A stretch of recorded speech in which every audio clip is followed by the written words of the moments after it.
Olá, eu sou a professora Bianca Freire, sejam todos muito bem-vindos e hoje eu tô aqui para falar um pouquinho com vocês sobre mediação de conflitos.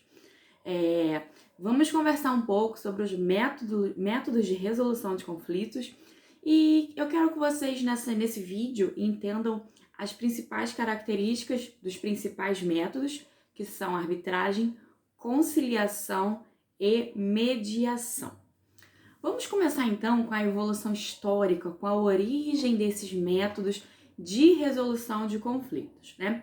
A mediação de conflitos, ou a resolução de conflitos, falando de uma maneira mais ampla, vem sido atualmente muito tratada não só em âmbitos de sociedade, de uma maneira geral, mas também foi adotada de maneira expressa pelo Código de Processo Civil de 2015. Então é um assunto que está muito em alta, não só nos cursos de direito, mas também nos cursos de serviço social, de psicologia, onde pessoas, né, de outras áreas, por ser um assunto interdisciplinar, também estão inseridas na mediação e na resolução de conflitos de maneira extrajudicial, de uma maneira geral. E como é que surgiu essa necessidade de se tentar resolver conflitos sem chegar à esfera do judiciário, né? Por que a gente tem essa necessidade? A resolução extrajudicial de conflitos, ela tem por objetivo fazer com que as pessoas entre si solucionem, conversem os seus problemas, as suas questões, né?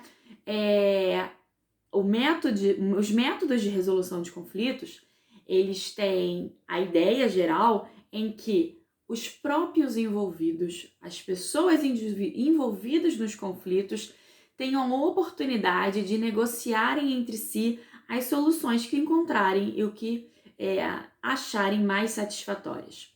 E por quê? Porque muitas das vezes, quando a gente tem a resolução de conflito através da esfera judicial, a gente não tem satisfação de ambas as partes, ou, né, muitas das vezes, aquela decisão judicial, ela não satisfaz nem mesmo a vítima daquela questão, né? Porque o conceito de justiça ainda é muito distante de satisfação pessoal. Então, esses métodos de resolução de conflito extrajudiciais, eles têm por objetivo fazer com que as partes entre si conversem e sejam os próprios senhores das suas questões, fazendo com que eles ali entre si cheguem à conclusão do que é melhor para um, do que é melhor para outro e consigam resolver os seus problemas sem a intervenção judicial. E como é que esses métodos, né, extrajudiciais de resolução de conflitos foram inseridos na nossa sociedade, né? Antigamente, antes da fase, né, da era industrial, as pessoas resolviam seus conflitos entre si, mas através da violência, né? Os conflitos, eles eram resolvidos pela violência. E foi-se tendo uma necessidade de mudar essa postura.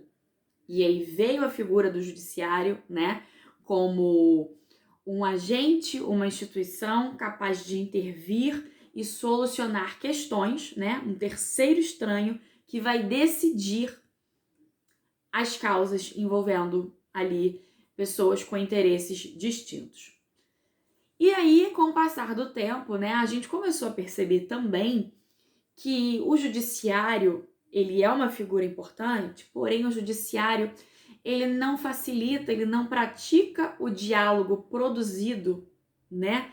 Capaz ali de fornecer uma composição. E aí surge a necessidade, né, de introduzir métodos que facilitem o diálogo e a participação responsável de cada um dos envolvidos. Porque a partir do momento em que a gente tem a participação responsável, os indivíduos chegam a uma conclusão juntos do que é melhor para cada um. E por não ser imposto de uma maneira mais coercitiva por um terceiro, igual a gente vê no judiciário, surge aí a vontade, né? A voluntariedade das partes em, de fato, cumprir o que foi proposto ali. Então, atualmente, a gente vê que os métodos extrajudiciais, eles vêm ganhando aderência, consistência, né?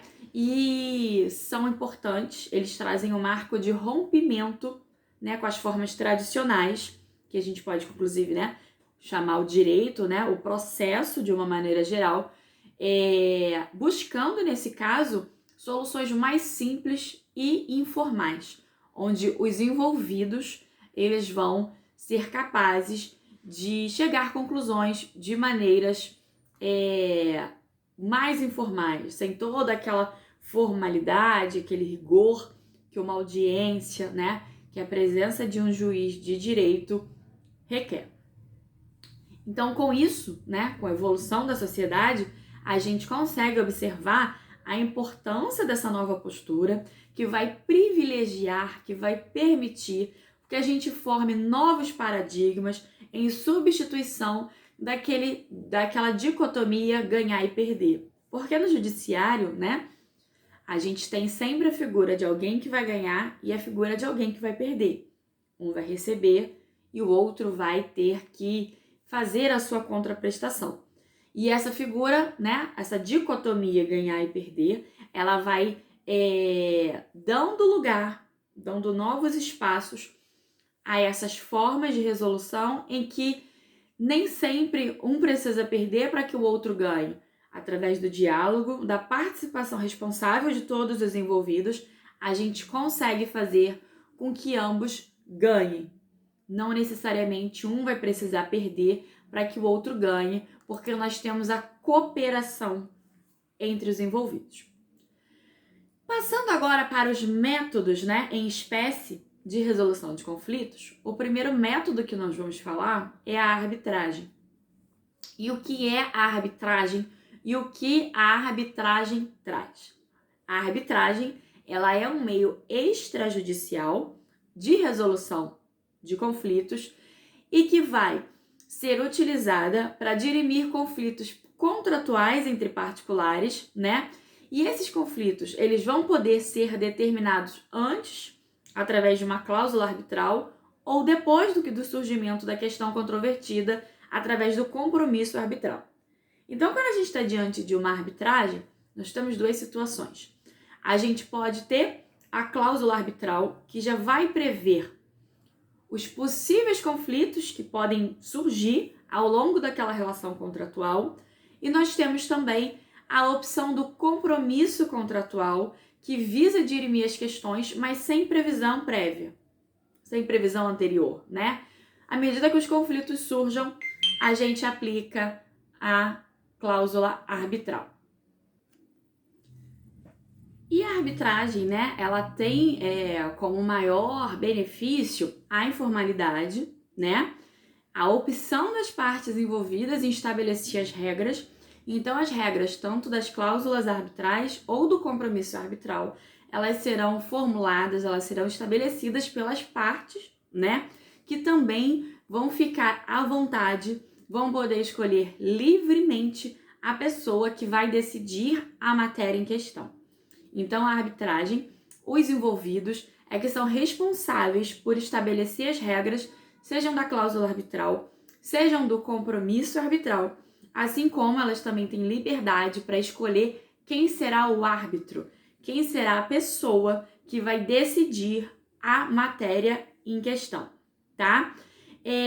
Nós temos aqui no Brasil a lei que trata da arbitragem, que é a Lei 9.307 de 96, que foi um passo muito importante para o reconhecimento da arbitragem, que hoje em dia é aplicada de uma maneira já difundida, sem qualquer dificuldade de aceitação. A gente hoje em dia, né, tem o Código de Processo Civil, o Código de 2015, né, que reconhece a arbitragem, mas trouxe algumas alterações à lei que já previa arbitragem, porém não mexeu na estrutura da lei. Então, a essência da arbitragem foi mantida pelo novo Código de Processo Civil, tá? A lei de arbitragem, ela traz de maneira distinta, ela trata separadamente da cláusula compromissória, que é aquela cláusula antes, e do compromisso arbitral, tá? Então, a gente pode dizer que a cláusula compromissória e o compromisso arbitral, muito embora eles possam ser confundidos, eles são diferentes, eles são questões distintas. Um trata de cláusulas prévias que vão prever situações que podem acontecer durante o curso daquele contrato, enquanto que o outro vai deixar acontecer o problema oriundo, né, daquele contrato, para que então sejam definidas as cláusulas do compromisso arbitral. E o que a gente pode dizer que é a convenção de arbitragem? A convenção de arbitragem, ela é uma modalidade especial de acordo, tá? Diferente do contrato propriamente dito, onde a vontade dos contratantes é antagônica, né? Geralmente no contrato, as vontades dos contratantes são opostas, são distintas. A convenção de arbitragem, ela tem como objetivo harmonizar os interesses dos contratantes, tá? E vai conduzir o caminho até o juízo arbitral. Então, a convenção de arbitragem, ela tem por objetivo harmonizar, deixar redondinho ali os interesses dos contratantes.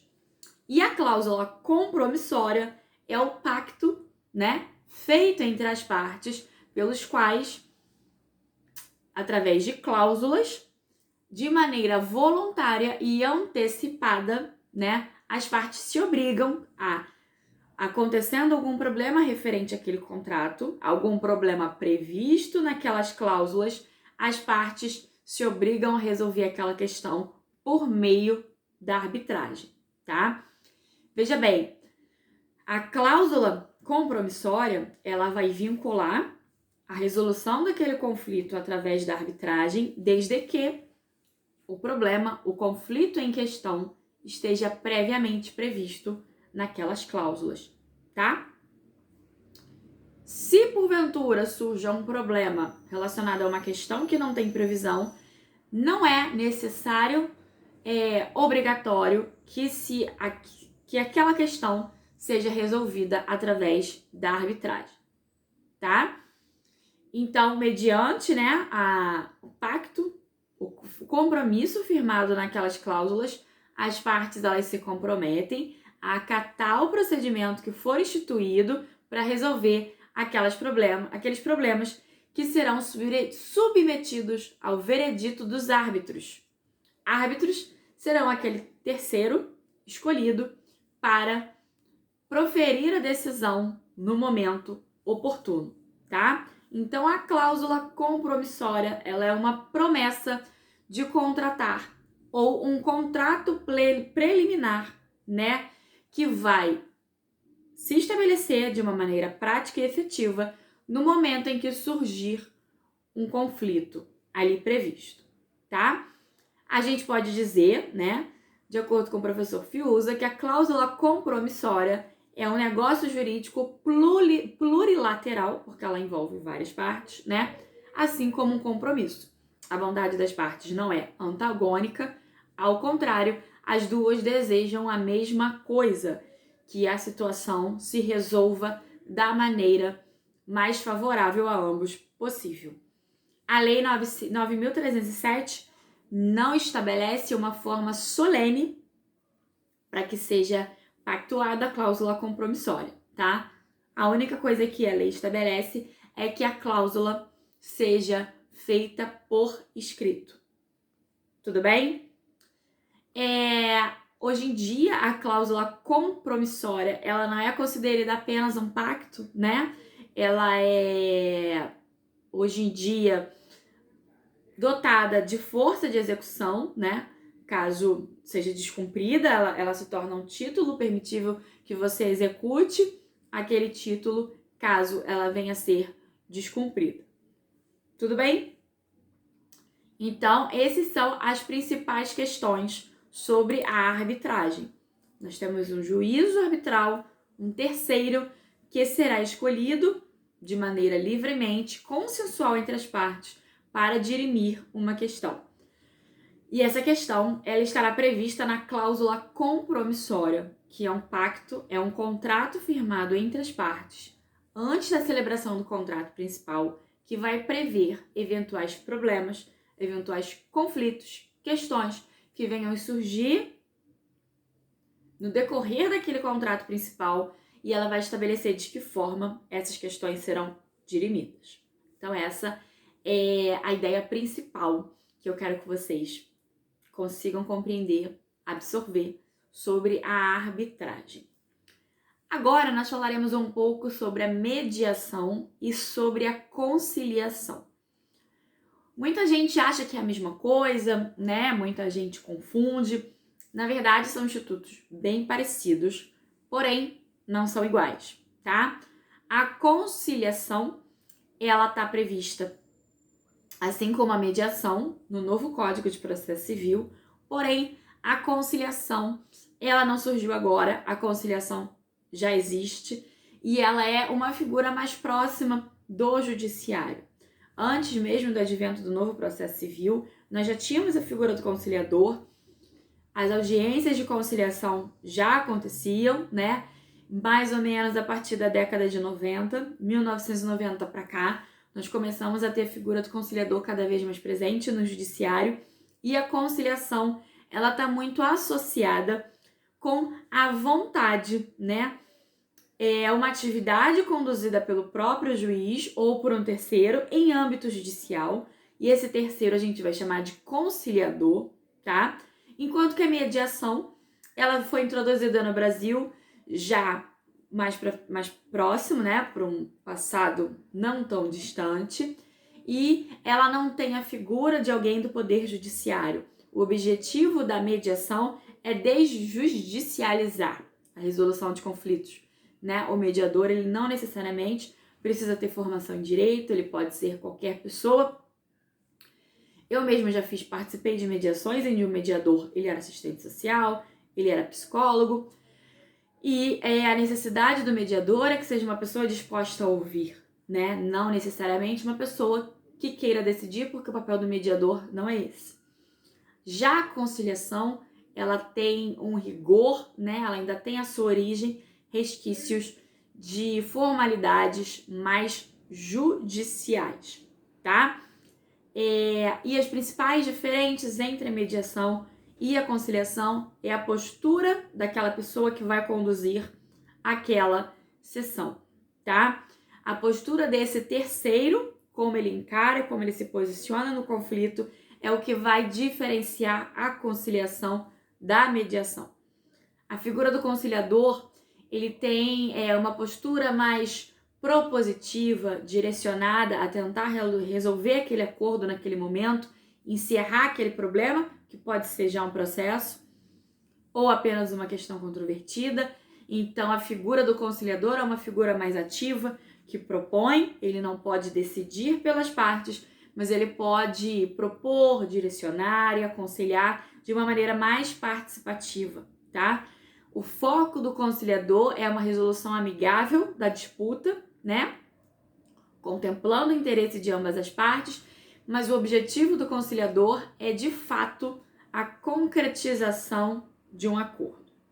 Enquanto que o mediador, né, ele vai atuar toda vez em que a gente vê, que a gente observar que já existe um conhecimento, um relacionamento prévio entre as partes. A conciliação nem sempre. A conciliação, ela vai poder acontecer em situações onde as partes vão se conhecer ali no momento daquela sessão ou daquela audiência de conciliação. A mediação, ela propõe, ela supõe que as partes já tenham um relacionamento prévio, já se conheçam, já tenham questões prévias para que sejam dirimidas naquele momento. A mediação, ela vai trabalhar com a subjetividade dos envolvidos. Enquanto que a conciliação ela é mais objetiva, o objetivo ali é fazer um acordo puro e simples. A mediação, na verdade, o que ela quer é que a questão seja resolvida na sua origem, tá? Por isso que nós temos grande incidência de mediação em conflitos que envolvam família, que envolvam vizinhos, que envolvam sócios, que envolvam pessoas pertencentes à mesma comunidade. Porque as relações, no caso da mediação, elas são relações mais próximas. As pessoas têm algum vínculo naquela situação. São questões em que não bastam que a gente formule um acordo e que se cumpra esse acordo. O objetivo ali é que, de fato, a comunicação entre aquelas pessoas, a compreensão entre os pontos de vista divergentes seja alcançada, né? O objetivo é, de fato, ouvir os sentimentos, ouvir as necessidades de cada um. E isso pode gerar um acordo ou não. O objetivo principal da mediação não é fazer um acordo entre as partes, é fazer com que elas se ouçam, que elas se compreendam e que cada uma entenda o ponto de vista da outra pessoa. Então, conciliação, o objetivo ali daquela terceira pessoa, do conciliador, é direcionar, é uma participação mais ativa, no sentido de chegar a um acordo no final. A mediação tem por objetivo mais a participação observatória ou observadora, né? Porque o mediador tá ali para ouvir e para tentar fazer com que as pessoas daquele conflito, que já se conhecem, já têm uma relação prévia, saiam dali com os seus interesses, com os seus problemas resolvidos, ou que uma pessoa consiga entender o ponto de vista da outra. A questão é, de fato, facilitar a comunicação e não a pura e simplesmente fazer um acordo. Beleza? E nós temos algumas chamadas caixas de ferramentas para que a gente consiga desenvolver tanto a conciliação quanto a mediação. Esses dois métodos, eles têm origens, né, que a gente chama de escolas. E no Brasil, nós temos 3 principais escolas de mediação difundidas, utilizadas como modelo para que a gente tenha a mediação que a gente vê hoje na prática. E quais são esses modelos de mediação, quais são as escolas de mediação que a gente conhece e que a gente mais utiliza no Brasil? A primeira é a mediação da escola de Harvard, né, que tem inspiração no modelo de negociação. Ela se baseia nos princípios de Harvard, que tem uma abordagem onde a mediação é colocada como uma facilitação do diálogo, né? As partes vão passar a identificar os interesses comuns e construam uma relação onde o ganho seja mútuo. Então, a escola de Harvard, ela tem por modelo principal a negociação baseada em princípios. E o objetivo dessa escola, o objetivo dessa negociação é que as partes identifiquem os seus interesses, os interesses das outras envolvidos e, com base no diálogo, construam soluções onde o ganho seja mútuo, que a gente não tenha aquela hipótese em que o ganha e o outro necessariamente irá perder. A segunda escola, que nós também utilizamos, é a escola circular de mediação. E a escola circular de mediação foi um modelo defendido e desenvolvido por Sarah Cobb, que não segue necessariamente o modelo linear da escola de Harvard, tá? O modelo de circular de mediação, ele vai querer uma busca, uma reflexão contínua, tá? Através de todas as formas de comunicação, verbais e não verbais, narrativas e convicção. É uma circular narrativa, uma vez que as partes interessadas vão expor as questões controvertidas, tá? E muito além de um mero posicionamento. Eu acho isso, eu acho aquilo. As pessoas vão expor de uma maneira não necessariamente verbal, através de postura, através de gestos, o que elas entendem, o que elas pensam sobre aquela situação, tá? E o objetivo é a interação entre a narrativa das partes, a fim de que uma forma aprofundada a gente tenha a solução do impasse, tá?